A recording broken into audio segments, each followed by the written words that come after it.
Sejak awal kita disuguhi drama-drama politik, pun saat ini kita juga disuguhi drama politik juga gitu terkait saling tuduh kecurangan.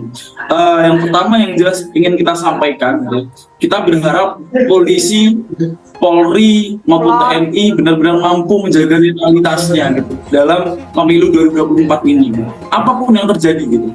Jangan sampai instrumen-instrumen negara digunakan untuk kepentingan-kepentingan sekelompok tertentu gitu, atau mungkin kepentingan-kepentingan salah satu capres gitu. Ini yang sangat kita sayangkan kalau semua memang tudingan-tudingan tersebut terbukti. Karena jujur kami sebagai mahasiswa juga gitu ya, melihat beberapa instrumentasi atau kejadian-kejadian sebelum ini gitu ya, ketika Presiden Joko Widodo menyampaikan terkait intelijen yang digunakan untuk memata-matai partai dan lain sebagainya, itu kita sudah merasa ada apa ini, apa yang tidak beres dari drama politik 2024 ini gitu. Yang mungkin sedang saat ini ya menyambut ajang pemilu 2024 ini dengan penuh sukacita, namun harus kembali dikecewakan oleh oknum polisi yang telah menggunakan kapasitasnya untuk mendukung salah satu capres dan cawapres dalam pelaksanaan kontestasi pemilu besok. Sebenarnya ini semua berangkat dari permasalahan oknum kepolisian, yang telah menggunakan kapasitasnya itu kemudian mencopot baliho, kemudian ada petinggi kepolisian yang telah memberikan dukungannya kepada salah satu paslon. Seharusnya isu miring ini harus menjadi isu yang dijelaskan dan diklarifikasi akan kebenarannya, bukan malah mendorong pihak kepolisian, terutama Bapak Kapolri, untuk menyatakan sesuatu di hadapan publik bahwasanya akan ada tindakan tegas bagi oknum kepolisian. Seperti itu.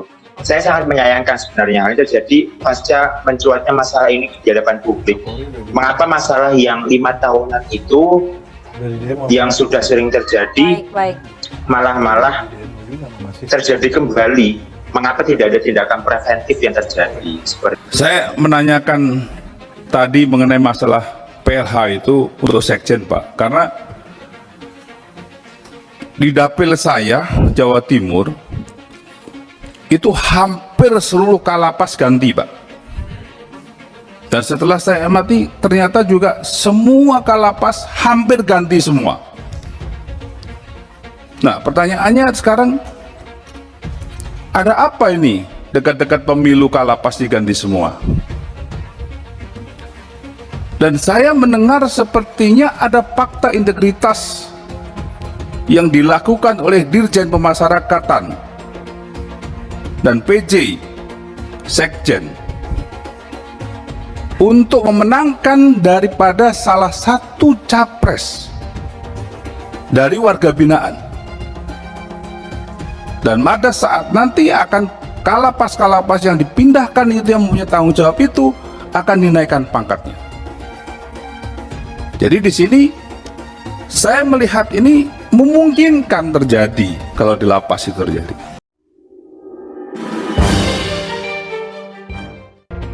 Anggota Komisi 3 DPR RI, Wihadi Wianto, mempertanyakan sikap Ditjen Pemasyarakatan Kementerian Hukum dan HAM yang mengganti sejumlah kepala lembaga pemasyarakatan atau lapas.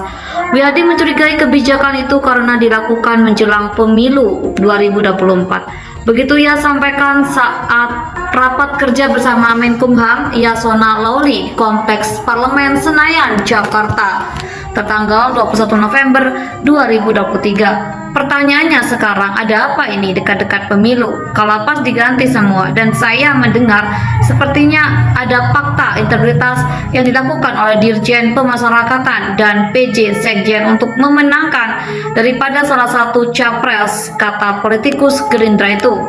Wihadi mengaku awalnya hanya mengetahui ada sejumlah kalapas di wilayah Jawa Timur yang diganti. Dia mengetahui itu karena terjadi di dapilnya. Setelah dicek lebih lanjut, ternyata bukan cuma di Jatim, tetapi juga di banyak daerah lainnya. Ia kemudian mempertanyakan urgensi kebijakan itu. Wihadi menyoroti bahwa lapas merupakan wilayah khusus ketika pemilu. Semua petugas pemungutan suara berasal dari kalangan sipir. Masing-masing lapas, anggota KPU, dan saksi-saksi dari partai politik tidak bisa terlibat langsung di lokasi.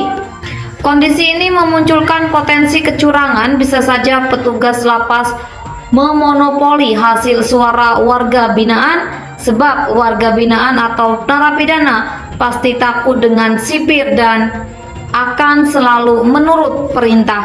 Karena itu ia ingin pengawasan di lapas bisa dilakukan dengan optimal saat pemungutan suara pemilu 2024. Wihadi juga mengusulkan pembentukan panca netralitas di lapas.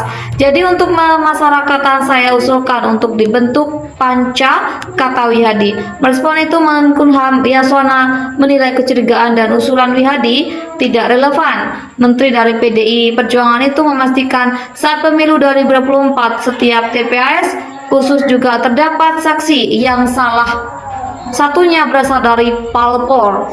Saya ditanya, saya kira 2019 di lapas tidak ada masalah. Lapas Malang itu Pak Wihadi yang menang di situ caleg Gerindra, boleh di cross check itu, ujarnya. Kondisi ini memunculkan potensi kecurangan.